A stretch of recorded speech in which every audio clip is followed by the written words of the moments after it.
नमस्कार, मैं हूँ ऋचा वाधवा, वास्तु स्पेशलिस्ट। और आज हम बात करेंगे कि क्यों वास्तु को महावास्तु भी कहा जाता है।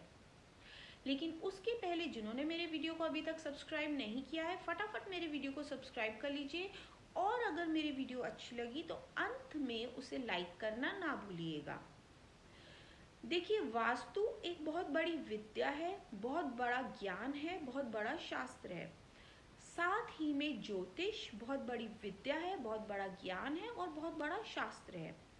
अगर हम इन दोनों को मिला देते हैं तो यह बन जाता है महावास्तु। दो उदाहरण मैं दूंगी जिसमें आपको मैं ये बताऊंगी कि कैसे मनुष्य के भवन में अगर दोष होता है, वास्तु में दोष होता है, तो उसकी कुंडली पे कितना प्रभाव और कैसे प्रभाव पड़ता है। दूसरा उदाहरण मैं आपको दूंगी कि कैसे मनुष्य की कुंडली में दोष होता है तो उसके भवन पे, उसके वास्तु में कैसे प्रभाव पड़ता है। अर्थात कुंडली और वास्तु, अर्थात ज्योतिष और वास्तु कैसे एक दूसरे के कारक हैं।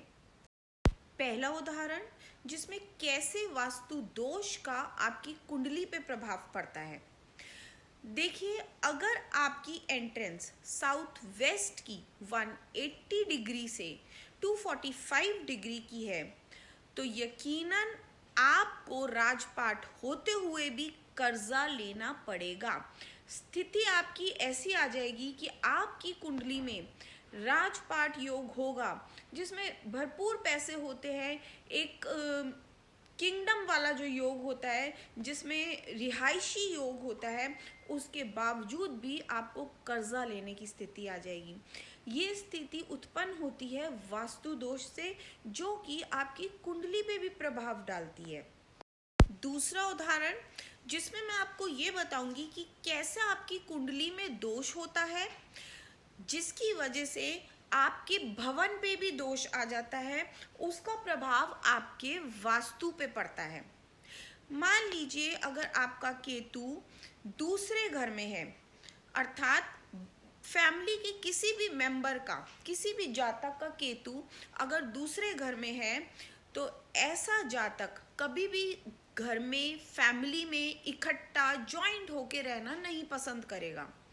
या तो वो घर से बाहर रहेगा, और अगर वो घर पे रहता है तो वो फैमिली में बंटवारा करके रहेगा। घर के बीचों बीच आपने अक्सर देखा होगा दीवार खड़ी हुई जिसमें घर दो भाग में बट गया हो।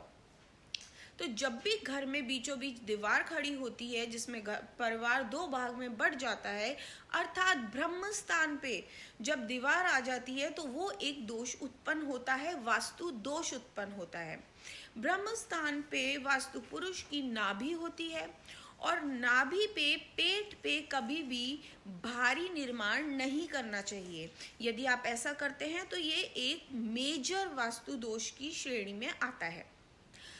और घर की जो स्त्री होती है वो पेट की समस्या से जूझती है, और कुछ टाइम बाद ट्यूमर की समस्या भी उत्पन्न होने के योग होते हैं। अर्थात कुंडली, दूषित कुंडली का प्रभाव भवन के वास्तु पे भी पड़ता है। और जब आपका भवन का वास्तु खराब होता है तो घर में कलह पैदा होते हैं, बंटवारे की स्थिति और बढ़ जाती है, बीमारी पैदा होती है।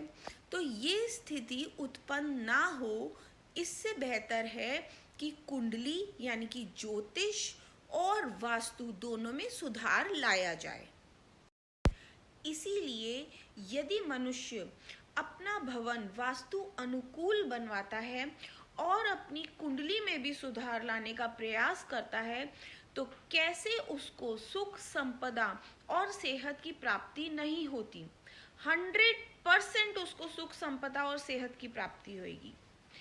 यदि आपको मेरी वीडियो अच्छी लगी तो उसे लाइक करना मत भूलिएगा।